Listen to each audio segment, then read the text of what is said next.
Selamat malam Bapak Ibu dan saudara-saudari sedama. Sukihoto Namo Buddhaya. Nah, jadi pada hari ini kita melanjutkan topik kita yang kemarin, di mana kita sudah membahas tentang 6 sebab keruntuhan, ya. Keruntuhan moral, keruntuhan dari batin yang juga menyebabkan keruntuhan di dalam kehidupan sebagai perumah tangga. Nah, selanjutnya hari ini kita akan melanjutkan yaitu keluyuran pergi melihat, ya, bagi orang yang suka pergi melihat tontonan-tontonan. Nah, ini juga salah satu menyebabkan keruntuhan, ya. Kita next.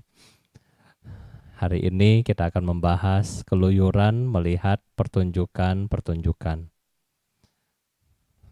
Yang pertama adalah dimanapun, ya, kalau orang yang suka memiliki hobi untuk melihat pertunjukan, dimanapun terdapat pertunjukan, tari-tarian, ia akan pergi ke sana.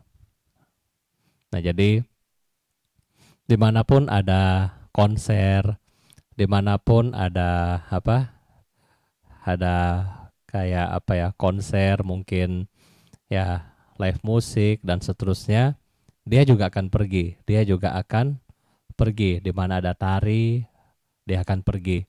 Karena kenapa? Dia rasa, wah, ini adalah hiburan yang menyenangkan. Di mana ada konser, dia akan pergi. Ya, dulu Bante ada teman, waktu teman di kantor, dia tahu kalau pergi begitu panas, desak-desakan, ya kan? Tetapi dia bilang seru. Ya, kalau mau pergi nonton yang seperti itu seru katanya. Jadi ya pergi. Nah, jadi ini yang menyebabkan, ya, namanya orang suka pergi ke tempat-tempat yang seperti ini, ya. Nah, mungkin zaman sekarang kita berubah sedikit. Kalau yang dari contoh yang di atas, mungkin Bapak Ibu lihat, kalau Anda yang suka film Bollywood, ya, film-film India, di mana tari, nyanyi, dan gendang di sana itu sangat familiar sekali. Jadi kalau selama Bante di India, kalau ketemu dengan anak-anak, ya, misalnya anak-anak yang tinggal di dekat-dekat wihara, mereka kalau misalnya dengar gendang aja bunyi gitu, kepalanya sudah otomatis goyang-goyang, ya. Ya, kalau mungkin tambah musik yang lain bisa melilit di pohon, ya. Jadi orang yang hobinya seperti ini, apakah ada? Ada. Ya, mereka suka dengan festival, mereka suka dengan hal-hal yang, ya, seperti ini. Jadi tujuannya adalah, ya, sekedar hobi, dan yang kedua juga mengisi waktu, ya, mengisi waktu. Yang berikutnya adalah selain tarian, mereka juga suka kalau ada pergi di mana rombongan musik, ya, rombongan menyanyi, mungkin seperti live, acara-acara live, ya, mereka akan pergi. Mungkin seperti live dari siapa, ya, ya, rombongan-rombongan, di mana ada rombongan, pokoknya akan pergi, ya. Jadi ini yang kedua. Pokoknya pikirannya di mana ada grup dari rombongan pergi kemana, dia juga akan ikut ke sana. Yang berikutnya adalah dimanapun terdapat pertunjukan-pertunjukan musik, juga dia akan pergi. Ya, oke. Jadi memang kalau kita lihat tipe yang ini adalah mabuk, ya. Mabuk dengan semua sensasional yang terkait dengan alat pendengaran, indera pendengaran dan mata. Ya, berikutnya adalah dimanapun ada pertunjukan penyanyi tunggal atau solo, ya, dia juga pergi. Ya, oke, next. Dimana berikutnya adalah dimana ada pertunjukan nyanyian dengan bertepuk tangan, dia juga akan pergi. Oke, dan yang terakhir dari slide ini adalah di mana ada permainan tambur, dia juga akan pergi ya. Oke. Nah, jadi kalau Bante lihat dari 6 tipe jenis orang ini adalah mereka-mereka yang hobi ya, yang hobi mendengarkan musik ya, mendengarkan musik. Dimanapun ada kegiatan yang berkaitan dengan musik, dia pergi ya, sangat suka dengan musik. Nah, jadi hal ini kenapa dibilang oleh Buddha adalah buruk? Bukannya buruk karena pergi ke tempat musik itu nggak boleh, bukan. Tetapi musik membuat kita memiliki kesadaran yang lemah. Karena kenapa? Bante sudah pernah cerita kepada Bapak Ibu, kalau kita lagi galau, ya kan? Kalau Anda lagi galau, ya sudah galau, lagi berantem, lagi pusing, lagi putus sama pacar, terus dengarnya lagunya apa ya? Mungkin apa? Lagu siapa Bante lupa? Glenn Fredly, ya. Kenangan terindah, ya pasti nangis ya, pasti sedih, aduh. Atau apa? Kiss the Rain, ya pasti sedih. Karena kenapa? Dari kita sudah punya mood yang tidak bagus, mendengarkan lagu yang melo, akibatnya Anda juga tambah sedih, ya. Terus ketika juga Bapak Ibu misalnya moodnya nggak bagus, Anda mau perbaiki, bagaimana Anda perbaiki? Anda putar misalnya lagu-lagu yang apa ya, memotivasi Anda, ya, sehingga Anda juga memiliki apa, kembali motivasi atau mood yang ada. Nah, jadi di situ dilihat bahwa kita tidak melihat kesadaran yang murni di situ. Karena kesadaran yang murni adalah kita sedang sedih. Kalau kita melihat kesadaran yang murni, kesadaran yang sedang sedih ini, kita harus lihat kenapa sampai sedih. Ya, bukan kesadaran yang sedih kita tutupin dengan hal yang lain. Nah, jadi ini yang menyebabkan ya dampaknya kurang baik terhadap kesadaran Anda. Nah, selanjutnya yang menyebabkan keburukan yang lain adalah ini ya. Berjudi adalah buruk. Siapa yang suka main judi di sini? Ya, sebelum Bante masuk ke slide, Bante mau cerita ya. Waktu saya di Thailand 2013, waktu awal jadi Bante, itu bahasa Thai juga masih nggak bisa. Ternyata orang di sana, di daerah kampung ya, di daerah Isan, daerah timur laut, mereka suka judi. Judinya adalah pasang nomor. Jadi kalau misalnya hari judinya tuh hari bagus ya. Hari judinya adalah hari Uposata, hari Ceit dan hari Capgo, itu adalah hari apa? Pengundian nomor ya, pemasangan nomor dan pengundian nomor baru. Jadi mereka akan rombong-rombongan ke wihara dan habis berdana makanan, mereka akan ketemu dengan kita ya, dengan para Bante. Kemudian akan tanya, Kuba, kalau di daerah Isan kita dipanggilnya Kuba ya. Kuba, tadi malam ada mimpi apa? Tadi malam ada mimpi apa?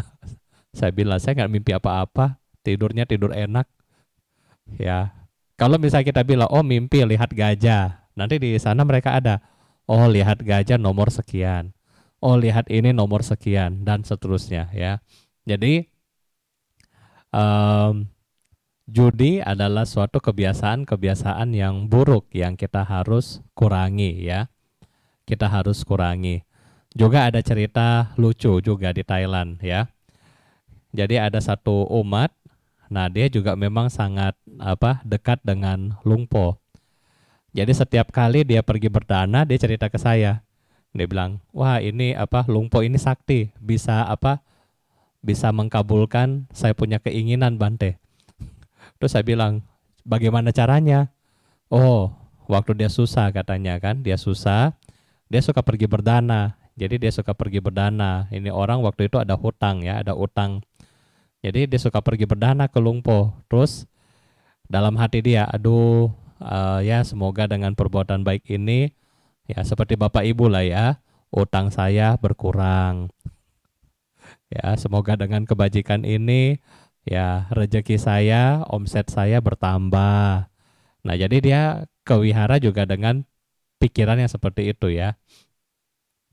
Nah, ketika dia pergi berdana, kemudian suatu saat ya di hari Uposatha, sebelum dia ke wihara dia mimpi. Dia mimpi dia bawa nomornya Lungpo, bawa mobilnya Lungpo, pergi sama Lungpo pergi ke daerah lain, tapi pakai mobilnya Lungpo. Jadi pagi-pagi habis dia berdana, dia pergi lihat plat nomornya kan. Jadi dia pergi lihat plat nomor, kemudian pulang dia pasang. Nah setelah pasang benar ya, tercapai apa yang dia cita-citakan, tercapai, dapat 4 angka lurus ya. Jadi di situ dia bilang, wah, Lungpo mengkabulkan doa dia. Ya, jadi bagi yang suka judi akan berpikir seperti itu ya. Jangan-jangan nanti kalau mimpi malam mimpi Bante lagi ceramah langsung tanya ke teman-teman, itu Bante tadi umur berapa ya? Nanti mau pasang nomor. Nah, jadi judi menyebabkan hal yang buruk, kurang baik di mata agama Buddha. Kenapa? Nah, ini yang beberapa poin yang disampaikan oleh Buddha langsung adalah apabila ada ia menang, ya kan? Ia akan mengundang rasa permusuhan dan dendam, ya. Jadi kalau orang yang suka main judi, terus yang menang Anda terus, ya teman-teman Anda pasti lihat, ini curang, ya ini mungkin ada pakai jimat apa ini orang, atau ini dapat blessing dari mana. Apalagi kalau mungkin lagi main judi sambil bawa gelang atau liontin dari mana. Nanti dilihat, ini pasti gara-gara ini dia menang terus. Jadi kalau kita menang terus, kita akan mendapatkan rasa kesal daripada orang lain, ya. Karena dianggap Anda ya mungkin curang atau mungkin menggunakan cara-cara yang tidak baik sehingga Anda merugikan mereka. Jadi yang pertama, kita kalau sering menang pun ya secara kemenangan kita enak ya, wah bahagia kita menang. Tetapi secara kacamata orang lain, mereka akan marah, nggak senang kepada kita. Nah oleh karena itulah ini hal buruk yang pertama yang bisa menimpa Bapak Ibu. Yang kedua adalah apabila kalah, ya kan, ia pasti akan merasa menyesal atas kekalahannya. Ya, oke. Kalau kalah juga menyesal, ya kan? Karena kenapa? Aduh, sayang banget ya, apalagi kalau ketahuan. Habis gajian pergi main judi, kalah lagi. Waduh, pulang pasti kena omel sama istri ya. Nah, jadi kalau kalah pun membuat kita membuat kita menderita ya. Berikutnya adalah harta kekayaan dan uang belanjanya pun menjadi lenyap. Itu sudah pasti. Kalau orang yang sering bermain judi, maka dia akan, ya itu tadi ya, salah satu adalah kehilangan harta. Bahkan bukan kehilangan harta, Bante lupa tahun berapa itu yang di Sewan ya. Yang di Sewan anaknya kalau nggak salah mau main judi. Kalau nggak salah yang punya siomay Sewan kalau nggak salah ya. Anaknya mau main judi, terus papa mamanya nggak dikasih, ya nggak kasih uang untuk main judi. Nah, kemudian ya orang tuanya ini dibunuh sama anaknya. Nah, jadi karena judi ya, karena ketagihan dengan judi, membunuh ayah dan ibu. Nah, itu juga susah ya. Karena sudah ketagihan, sudah tanggung ya, sudah tanggung. Mau dan mau. Karena mau menang. Ya, kalau sampai kan tanggung Bapak Ibu ya. Tanggung. Yang nonton drama Korea aja nanggung. Aduh nanggung nih, sudah jam 12 tapi nanggung. Karena abis ini penasaran kan, apalagi yang main judi. Ya, sudah taruh 1 juta, aduh tanggung nih, dapat 500.000, tanggung nih, masukin lagi, akhirnya habis. Nah itu, tanggungnya itu yang bikin habis ya. Berikutnya adalah kalau orang yang suka main judi, karena dia akan pergi ngutang sana sini, dan mungkin dia sering kelihatan di tempat-tempat judi, maka tak seorang pun yang akan mempercayai kata-katanya. Ya, jadi orang yang suka bermain judi akan menyebabkan yaitu kata-katanya tidak dipercaya karena ya dianggap melakukan kegiatan yang tidak benar, yang tidak baik, sehingga ngapain dengerin dia gitu ya. Nah, berikutnya adalah orang yang suka bermain judi, ia akan mendapatkan celaan, kritikan dari teman-temannya. Ya, jadi akan dapat gosip dari teman-teman kan. Tuh, kamu lihat tuh si ini. Ya kan? Kenapa tuh dia susah? Kenapa tuh dia habis jual mobil? Tuh gara-gara kalah semalam. Ya, gara-gara kalah semalam. Bahkan ada satu Ada satu bante pernah cerita kepada saya. Ada satu umat khusus datang jauh-jauh dari Singapura ya ke bante tersebut. Kemudian bantenya umat ini datang ke bante kemudian bilang, "Bante, tolong blessing saya." "Kenapa mau blessing kamu?" "Iya, saya habis ini mau pergi main judi," katanya. Ya, jadi sampai segitunya ya. Jadi karena pikiran itu sudah ketagihan ke hal-hal yang seperti ini. Ya, ke hal-hal yang seperti ini. Nah, itulah menyebabkan ya pikiran dia itu sudah muncul ya. Oke. Dan yang terakhir mengenai perjudian adalah tak seorang pun yang ingin menikah dengannya. Terutama kalau Anda-Anda yang masih jomblo. Kemudian kalau masih jomblo, nah teman-teman itu nggak mau ya merit sama orang yang suka berjudi karena dianggap ini adalah profesi yang kurang baik ya, profesi yang kurang baik sehingga nggak pantas untuk mereka jadi pendamping hidup kita ya. Nah, jadi ini adalah keburukan daripada perjudian. Sambil Bante next ke slide berikutnya. Kalau Bapak Ibu mau bertanya, nah boleh silakan komen ya. Oke, nah berikutnya adalah yang kelima adalah bergaul dengan teman-teman yang jahat ya. Yang jahat dikatakan juga buruk. Kenapa? Kalau Bapak Ibu memiliki teman-teman yang jahat, Buddha bilang salah satu menyebabkan kita runtuh secara moral. Oleh karena itulah di dalam tadi Manggala Sutta disebutkan, jangan bergaul dengan orang bodoh. Ya, orang bodoh di sini bukan bodoh secara IQ, bukan, tetapi bodoh secara perilaku. Tidak tahu ini benar, ini salah, tidak tahu ini yang bermanfaat atau ini tidak bermanfaat. Dia juga tidak tahu ini yang buruk atau ini yang baik. Maka disebutkan di situ adalah orang bodoh. Ya, karena tidak mengetahui 3 hal yang tadi.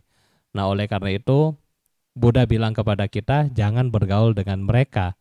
Karena kenapa? Ya. Yang pertama, kalau Anda memiliki teman yang jahat, yang pertama adalah next slide.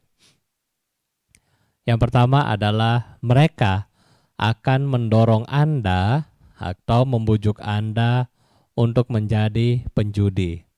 Oke. Nah, mungkin berapa banyak dari teman-teman kita yang ya kadang-kadang kita lihat ya, dulu dia baik, kok setelah bergaul sama si ini berubah. Ya. Dulu dianya sangat baik, nggak aneh-aneh, kok sama ini akhirnya dia berubah. Nah, itu karena pengaruh daripada teman-teman yang buruk. Ya, teman-teman yang buruk. Berikutnya adalah mereka akan mendorong Anda untuk menjadi tidak bermoral. Sudahlah, daripada ke wihara, mendingan gak usah. Yuk kita pergi ke mall aja. Daripada meditasi, gak usah. Yuk kita pergi arisan aja. Daripada ikut chanting, gak usah. Mendingan kita pergi nongkrong aja. Nah, jadi mengakibatkan Anda menjadi runtuh dalam hal kebajikan. Ya, yang berikutnya adalah mendorong Anda menjadi seorang pemabuk. Ya, pemabuk kita sudah bahas kemarin. Berikutnya adalah mendorong Anda untuk menjadi seorang penipu, ya, karena Anda berkomplot sama mereka, akhirnya Anda ya ikutan sama mereka, ya, Anda ikutan gaya-gayanya sama mereka. Berikutnya adalah mendorong Anda juga untuk menjadi seorang perampok. Wah, ini ya, karena kenapa? Sudah nggak punya moral yang baik, sudah nggak tahu ini benar atau salah, sudah dibawa pengaruh alkohol, pada akhirnya sangat gampang untuk melakukan hal-hal yang tidak baik. Ya, yang di luar, kita bilang di luar batas-batas wajar dari Anda pribadi. Karena ya sudah seperti itu ya, karena kita sudah sudah sering ikut sama mereka. Ya. Dulu ada anak juga sama, ya kan, anak itu baik, sebenarnya baik, cuma karena ikut sama teman-teman yang nakal, ya kan, suka pergi jalan-jalan, suka nongkrong, ya, pada akhirnya dia jadi nakal. Nah, kemudian setelah dia jadi nakal, dia susah untuk balik, ya, dia susah untuk balik. Bante pernah ke Cipinang, ke satu daerah yang mereka yang bagian khusus penjara narkoba.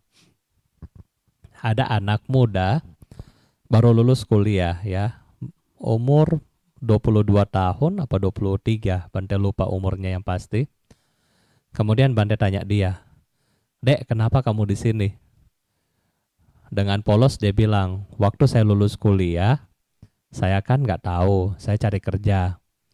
Nah, karena saya mau cari kerja, mau cari uang untuk orang tua saya, nah akhirnya mereka minta saya jadi penerjemah karena dia bisa bahasa Mandarin. Ternyata yang dia translate adalah bandar dan bandar, ya, bandar di luar negeri sama bandar di dalam negeri. Dan dia adalah penerjemah. Jadi ketika mereka ditangkap, dianggap dia adalah orang kunci, ya, yang jadi makelar istilahnya untuk mempertemukan kedua bandar ini, sehingga dia dapat hukuman seumur hidup. Nah, jadi Anda bayangkan ya betapa kasihan ya, orang baru lulus kuliah harusnya punya karir yang bagus dan seterusnya, tetapi karena salah bergaul pada akhirnya harus dipenjara seumur hidup. Nah, jadi ini ya, kalau misalnya kita salah bergaul dengan orang yang tidak baik. Berikutnya adalah teman-teman yang jahat akan membuat Anda untuk menjadi seorang pelanggar hukum, ya, seorang pelanggar hukum. Udah nggak apa-apa, ngebut aja, lanjut aja, dan seterusnya, ya, karena mereka akan menyebutkan kepada Anda, udah nggak apa-apa. Dan seperti kemarin yang Bante cerita tentang orang menyontek. Karena lingkungan Anda sudah seperti itu, Anda lihat, nggak masalah toh, dia merokok juga boleh, dia minum juga boleh, ya kan, misalnya dia pakai narkoba juga boleh, dia korupsi juga boleh, maka saya juga boleh.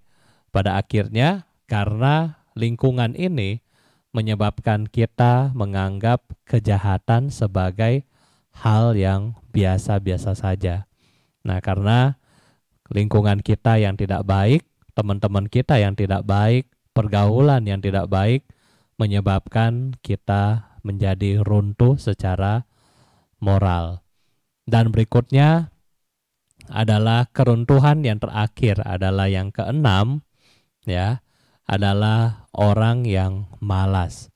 Orang yang malas ini menyebabkan ya kegagalan yang sangat besar di dalam hidup kita ya. Di dalam hidup kita, kalau orang yang malas, kira-kira gimana Bapak Ibu ya?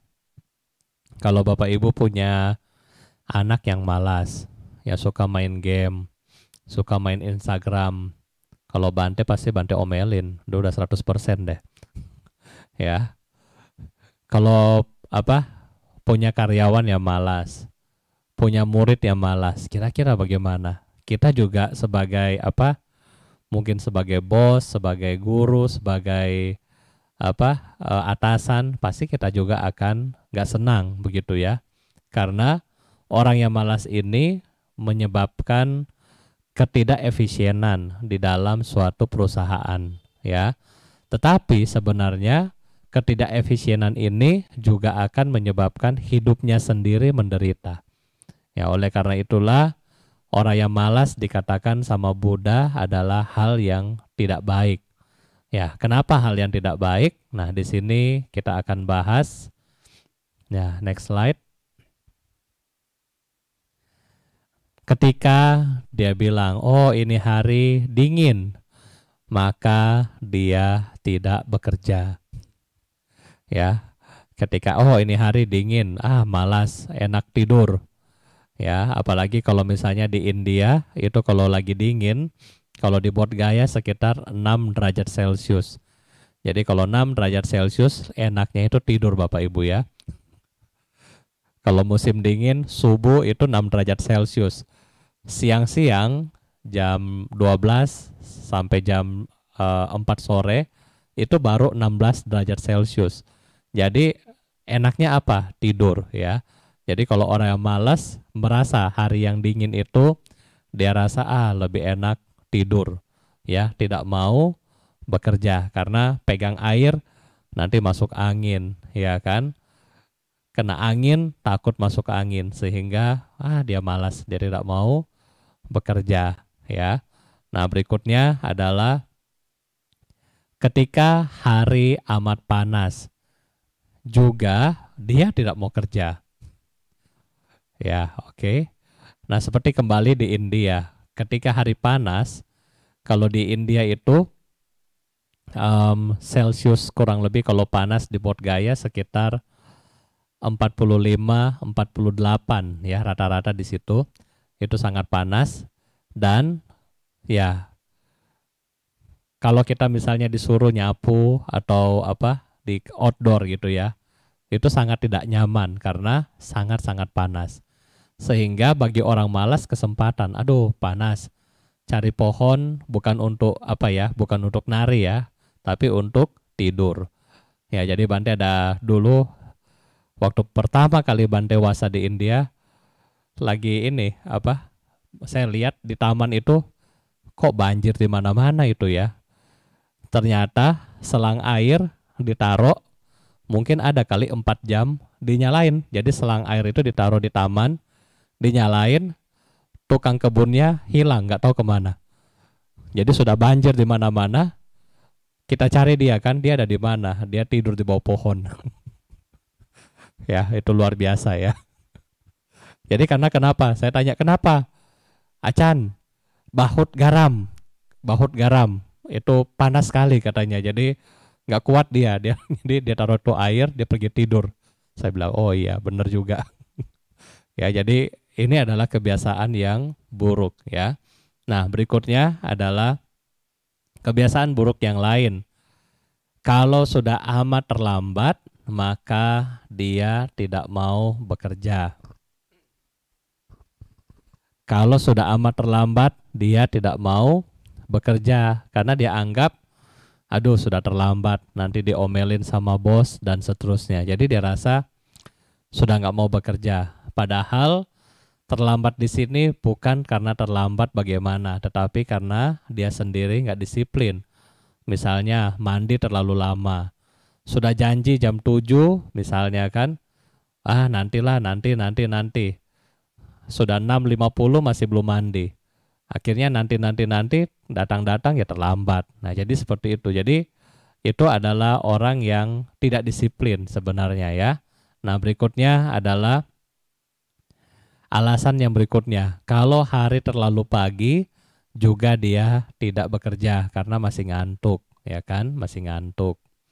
Nah, berikutnya adalah kalau dia lagi lapar juga dia bilang, aduh, belum makan nih, ya kan? Belum mau bekerja. Dan yang terakhir adalah ini kondisi umum yang terakhir. Oh, ketika dia haus, ya kan? Ketika dia haus, dia juga nggak mau bekerja. Dan yang terakhir, kondisi yang terakhir adalah ketika dia sangat kenyang, ya. Ketika dia sangat kenyang juga dia tidak mau bekerja. Nah, jadi ini adalah orang yang memiliki mental yang malas. Ya, memiliki mental yang malas di mana menyebabkan keruntuhan. Kalau orang yang malas, Bante rasa bisa nggak jadi orang kaya? Ya, kalau orang malas, bisa nggak jadi orang kaya? Bisa nggak jadi orang sukses? Bante rasa nggak bisa ya. Karena kesuksesan itu bukan dibangun dari mimpi di siang bolong, tetapi dari usaha ya, dari usaha, dari kerja keras. Nah, jadi ini adalah 6 poin yang kemarin kita sudah bahas 2 poin dan hari ini kita bahas 4 poin mengenai penyebab keruntuhan. Ya, jadi ada pertanyaan mungkin dari Bapak Ibu, mungkin silakan Willy.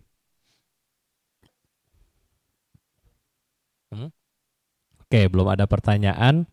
Ya, kalau belum ada pertanyaan, ya kita akan tutup hari ini dengan meditasi. Nanti Bante masih tunggu sambil Anda mungkin ngetik pertanyaan.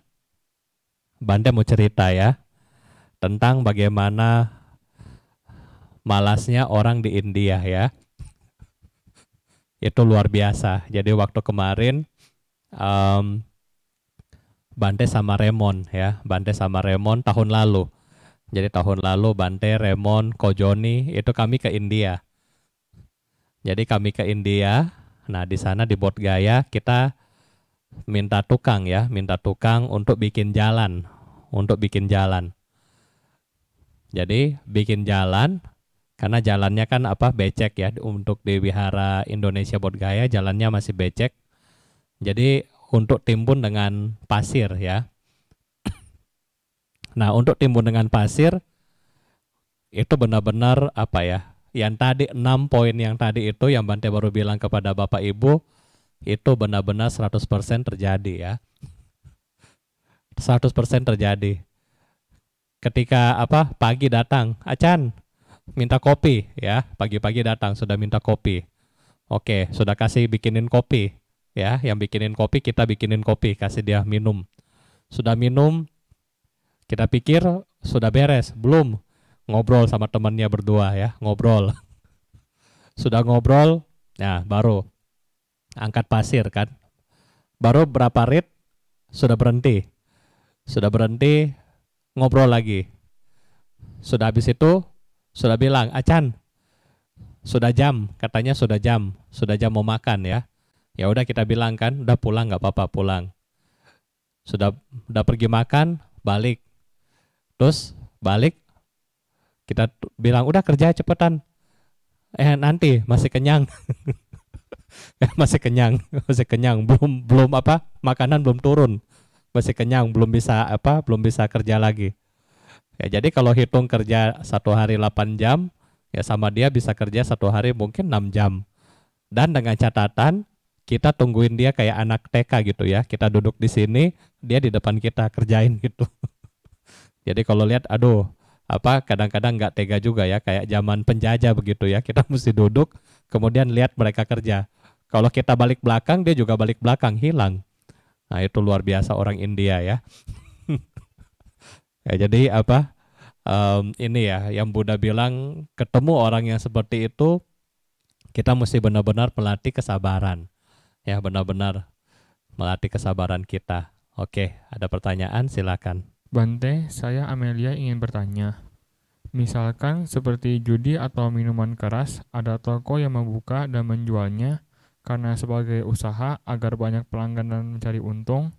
Di sisi lain ada pembeli atau pelanggannya juga. Pertanyaan saya, siapa yang menanggung karma buruknya? Karena kedua-duanya sama ada untung dan ruginya. Terima kasih. Nah, jadi kalau misalnya ada toko ya, ada toko yang berjualan ya mungkin seperti nomor ya kan, jualan judi togel, atau mungkin menjual apa seperti tadi ya, rokok, alkohol, minuman keras dan seterusnya. Yang menanggungnya siapa? Yang menanggungnya adalah dua-duanya ya, tetapi lebih kita lihat daripada segi mata pencaharian yang tidak benar adalah di mana salah satu poin dari mata pencaharian yang tidak benar adalah menjual alkohol ya, yang menyebabkan orang mabuk. Nah, itu disebutkan itu tidak benar. Kenapa tidak benar? Karena mengkondisikan orang untuk minum ya, mengkondisikan orang untuk minum. Ya, sebenarnya memang secara kacamata bisnis ya itu cuannya gede, tetapi dalam kacamata dhamma itu kurang tepat karena mengkondisikan orang untuk mudah mendapatkan minuman keras. Nah, sehingga di sini dibilang bukan karma buruk ya, itu nggak ada karma buruk, tetapi ini adalah hanya mata pencaharian yang salah karena menyebabkan orang lain terjerumus ke dalam hal-hal yang tidak baik, atau dengan kata lain mengkondisikan orang lain untuk mengkonsumsi barang-barang ini ya kan. Yang pasti kan ketika kita jualan misalnya kita jualan merek A, kan nggak mungkin kita sembunyi merek A itu di dalam gudang, kan nggak mungkin. Tentunya kita akan bikin apa supaya menarik, pamflet, eye catching begitu ya, biar orang ada jual nih di sini, beli. Nah, jadi dengan itu kita mengkondisikan orang untuk berbuat hal yang tidak baik ya, hal yang tidak baik. Jadi yang menanggung adalah siapa? Si penjual hanya sebagai distributor, dia hanya sebagai penjual saja. Dari sisi dia itu memang sudah tidak baik, tetapi yang lebih tidak baik lagi adalah yang beli. Karena dia sudah tahu ini nggak bagus tapi dia beli. Ya kan? Dia sudah tahu ini nggak bagus tapi dia harus beli, dia harus minum. Nah, itu. Jadi dua-dua dari sini dapat karma buruk ya, cuma dapat karma buruk yang berbeda. Kalau yang satu di sisi yang satu dia melakukan mata pencaharian yang salah, yang tidak benar, tetapi dari sisi si pembeli dia melakukan, kalau dia membeli dan minum, mengkonsumsi, maka dia melakukan pelanggaran sila kelima dari sisi konsumen. Tetapi dari sisi produsen, dia hanya sebagai mata pencaharian yang salah. Tetapi waktu Bante pernah baca di satu buku ya, Lamrim Chenmo atau Liberation in Our Hand, itu ada neraka ya, ada neraka. Nah, salah satu neraka itu ada 8. Jadi di neraka yang Bante lupa, Hahawa kalau nggak salah ya, neraka yang teriakan kecil. Jadi ada neraka ada 2. Ada neraka itu ada 8 tingkat. Jadi di 8 tingkat itu ada neraka bilang neraka tertawa kecil sama neraka tertawa besar. Ya, teriakan, bukan tertawa ya, teriakan. Jadi di neraka teriakan kecil itu bagi orang yang suka minum, ya kan? Yang suka minum, yang suka mabok, yang suka narkoba, masuk semua di situ. Kenapa masuk di situ? Ketika mereka minum kan mereka sudah teriak. Jadi dikondisikan bahwa di neraka ini, kondisi dari neraka ini adalah ruangan seperti ruangan kremasi. Ya, kalau mungkin Bapak Ibu pernah pergi lihat di Grand Heaven atau pergi lihat di rumah duka mana tuh, kremasi di Dadap. Nah, itu kan kalau jenazah dimasukin ke dalam di dalam krematorium itu kan ditutup pakai plat besi kan. Nah, sama seperti neraka teriakan kecil maupun besar. Jadi ketika makhluk-makhluk ini merasa panas di neraka, dia lihat, wah ada bangunan tuh. Nah, dia pikir adem di dalam ya, dia masuk ke situ. Begitu dia masuk ke situ, otomatis pintunya ketutup dan setelah pintu tertutup, api dari samping, dari atas, dari bawah, dari kiri, kanan, semua bagian menyembur seperti ruang kremasi. Dan dia tidak bisa lari kemana-mana karena pintu ketutup. Dan disitulah dia berteriak. Nah, itu salah satu adalah hukuman bagi mereka yang suka mabuk. Masuk ke dalam neraka yang ini, ya.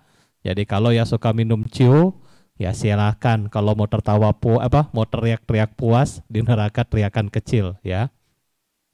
Di Hahawa kalau nggak salah itu nama nerakanya.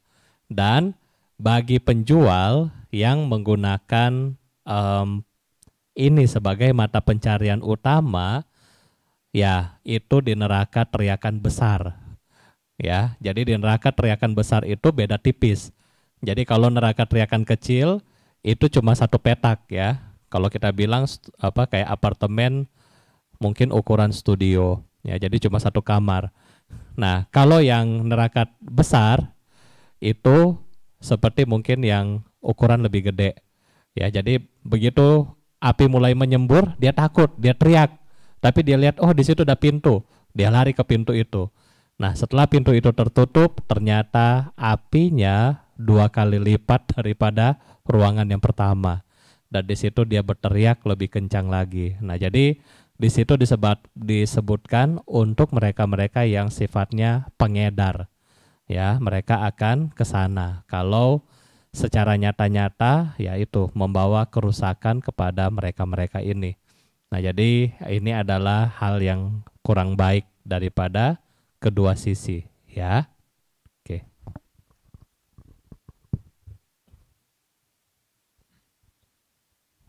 Bante, ada pertanyaan dari Like. Malam Bante, bagaimana tips menghilangkan rasa malas? Tips kalau kita menghilangkan rasa malas kita, kalau dari Bante biasanya menggunakan yang perenungan. Kalau mungkin Ibu sering ikut meditasi, di mana perenungan mengenai samsara dan keberuntungan terlahir sebagai manusia. Ya, jadi kita malas, kita tidur pun, di saat itu pun berapa banyak yang ada di neraka misalnya, di saat itu pun berapa banyak yang sedang disiksa. Di saat kita tidur pun, kita santai pun, berapa banyak yang nggak makan, ketakutan karena perang, ketakutan karena dibunuh, dan seterusnya. Sehingga kalau kita malas, berarti kita membuang kebajikan kita. Kebajikan kita sebagai manusia itu terbuang sia-sia kalau kita malas dan banyak tidur doang. Sehingga ini mungkin perenungan yang mungkin kita bisa gunakan dalam kehidupan kita sehari-hari ya. Karena kalau kita rasa kalau kita malas, misalnya kita sekarang santai-santai.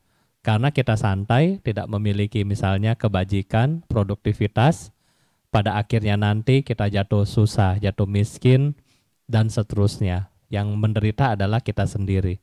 Karena kita jatuh miskin, kita tidak bisa lagi memiliki kebajikan untuk berbuat baik, untuk mengangkat kemiskinan kita. Sehingga otomatis kita akan jatuh kembali ke alam yang tidak lebih baik, lebih buruk lagi. Nah, jadi sebelum Anda tidur, Anda pikir, saya tidur 1 jam, ya bagaimana ya? Jadi sebelum itu kita mikir dulu, kalau saya nyantai-nyantai, nanti saya bagaimana? Nah, jadi bisa menggunakan perenungan mengenai kelahiran atau kelahiran sebagai manusia ya, keberuntungan terlahir sebagai manusia. Ini ada teksnya. Nah, jadi Ibu Kelly bisa baca 4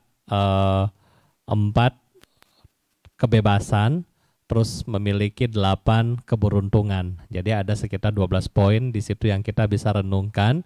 Nah, kalau bisa Bapak Ibu bisa renungkan ini setiap pagi ya, nanti setiap pagi.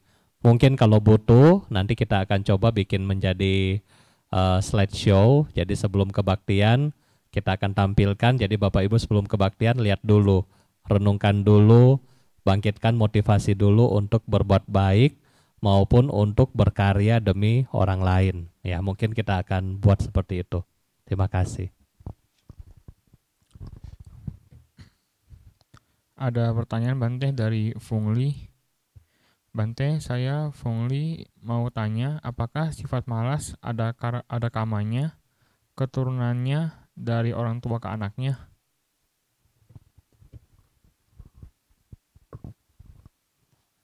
Kalau misalnya sifat malas ini apakah keterkaitan dengan hubungan antara dengan anak sama orang tua? Bisa jadi ya. Bisa jadi. Kenapa bisa jadi? Karena sifat dari anak adalah melihat orang tuanya. Kalau orang tuanya rajin, anaknya pasti rajin. Kalau orang tuanya ya maaf, malas, ya anaknya juga pasti akan ya seperti itu. Ya kan? Karena kan dibilang buah itu nggak jatuh jauh daripada pohonnya ya. Jadi ya kurang lebih seperti itu. Tetapi bukan berarti kita tidak bisa mengubah hidup kita ya. Walaupun misalnya orang tua kita malas, tetapi kita kan bisa berubah. Nah, kita berubah, kita lihat teman kita lihat yang lain, kita bergaul dengan orang yang baik, kan kita bisa berubah menjadi lebih baik daripada mereka.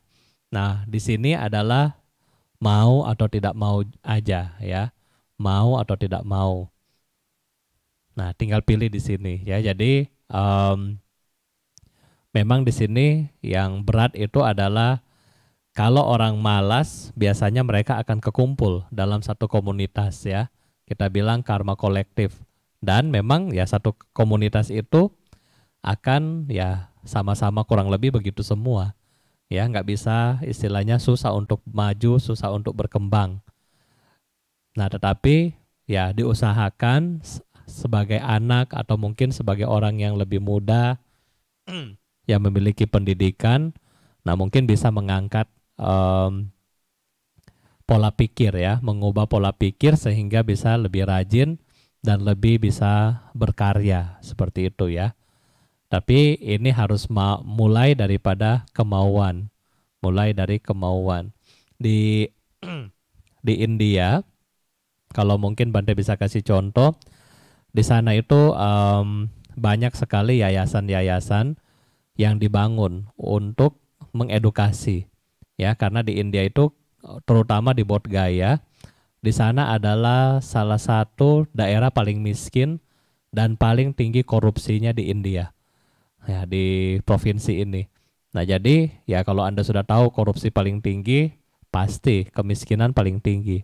Sehingga banyak dari yayasan atau non-profit organization, mereka bikin sekolah, bikin pelatihan dan seterusnya ya. Termasuk wihara-wihara juga mereka bikin kelas-kelas untuk anak-anak itu belajar.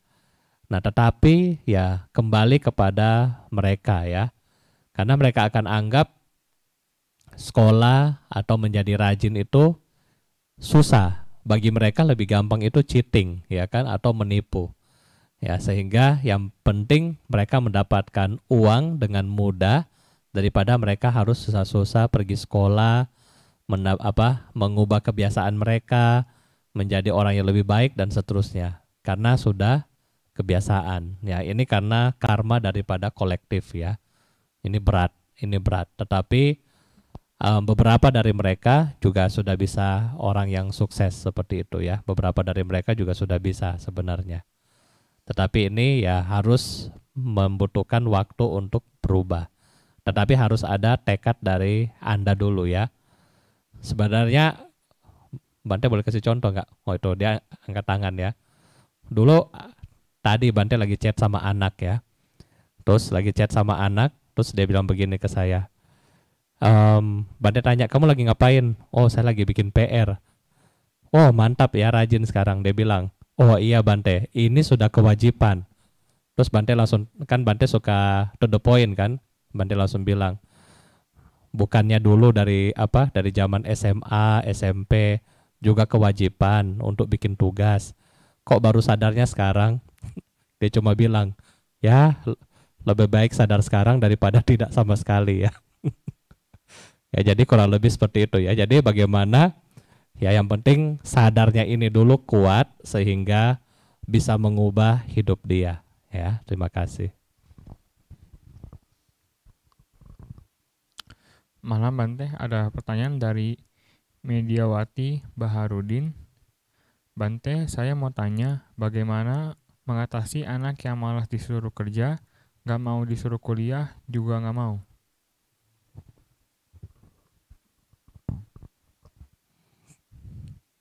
Ya kembali lagi kepada pribadi anak. Sebenarnya zaman sekarang kalau misalnya yang penting pendidikan dasar ya, kalau bisa memang sampai tingkat SMA itu harus. Nah, kalau kuliah itu opsional. Kadang-kadang anak yang tidak memiliki bakat sama sekali di bidang pendidikan, kemudian karena gengsi kita paksa untuk sekolah, nah itu bisa susah ya. Jadi bisa susah. Ada teman Bante satu gak lulus-lulus karena memang gak hobi ya, gak hobi sekolah. Nah, jadi kuliah itu adalah memiliki tanggung jawab yang lebih besar daripada di sekolah sampai SMA. Sehingga kalau kita mau paksakan dia sekolah, ternyata dia nggak hobi, dia nggak niat. Nah, itu kita akan buang banyak biaya, ya. Karena untuk kuliah saat ini ya nggak murah untuk di Indonesia ya. Kalau di India, Anda ambil S1 hanya bayar 3 juta sampai lulus. Ya 3 juta untuk 4 tahun sampai lulus, bayar 3 juta rupiah aja. Nah, kita di Indonesia mesti bayar ratusan juta kan. Nah itu, nah ini bedanya. Makanya, nah kalau ada yang mau kuliah boleh ya. Nanti nginap di wihara di di Bodh Gaya boleh, free. Yang penting biaya kuliah bayar sendiri. Kalau misalnya mau kuliah, itu harus memiliki benar-benar pemikiran yang matang mengenai jurusan, mengenai nanti dia mau jadi apa, profesi nanti, karir, cita-cita dia apa, sehingga harus benar-benar terarah. Beda dengan sekolah biasa. Karena di kuliah itu sudah per subjek ya, sudah bukan seperti general di sekolah biasa. Sehingga kalau benar-benar nggak memiliki niat, nggak memiliki keinginan yang kuat, itu akan sangat susah. Ya. Dan ketika misalnya kita sudah kasih pilihan bahwa dia nggak mau kuliah, pilihan yang kedua adalah kita harus kasih tanggung jawab. Karena bagaimanapun kita semua anicca. Bapak Ibu nggak mungkin jaga anak Anda sampai mereka tutup mata. Nggak mungkin. Ya kan? Kalau kita nggak duluan, dia duluan. Karena Buddha bilang semua anicca. Oleh karena itulah, kita harus ketika dia lulus SMK, kita sudah memberikan tanggung jawab kepada dia. Misalnya, ya kamu mau bagaimana? Masa depan kamu mau bagaimana? Nah itu sudah mesti di-sharing kepada mereka. Jangan sampai, ya sudahlah nggak apa-apa, nanti ikut papa terus, ikut mama terus, ya kan, ikut orang tua terus. Itu akan menyulitkan Anda sebagai orang tua. Jadi kalau misalnya mereka nggak mau kuliah, dikasih opsi, apakah mau usaha sendiri kalau orang tuanya punya modal. Kalau orang tuanya nggak punya modal, ya mau nggak mau suruh cari kerja, mau nggak mau ya, mau nggak mau. Jadi jangan di sini ya istilahnya mau nggak mau kita harus tega. Tega untuk apa? Biar anak ini berkembang. Dan untuk setelah dia selesai dari sekolah, otomatis pergaulan mereka juga akan berubah. Nah, tetap dipantau sehingga pastikan dia tidak bergaul dengan yang tidak baik ya. Sehingga masa depan dia masih dapat terarah dengan lebih baik.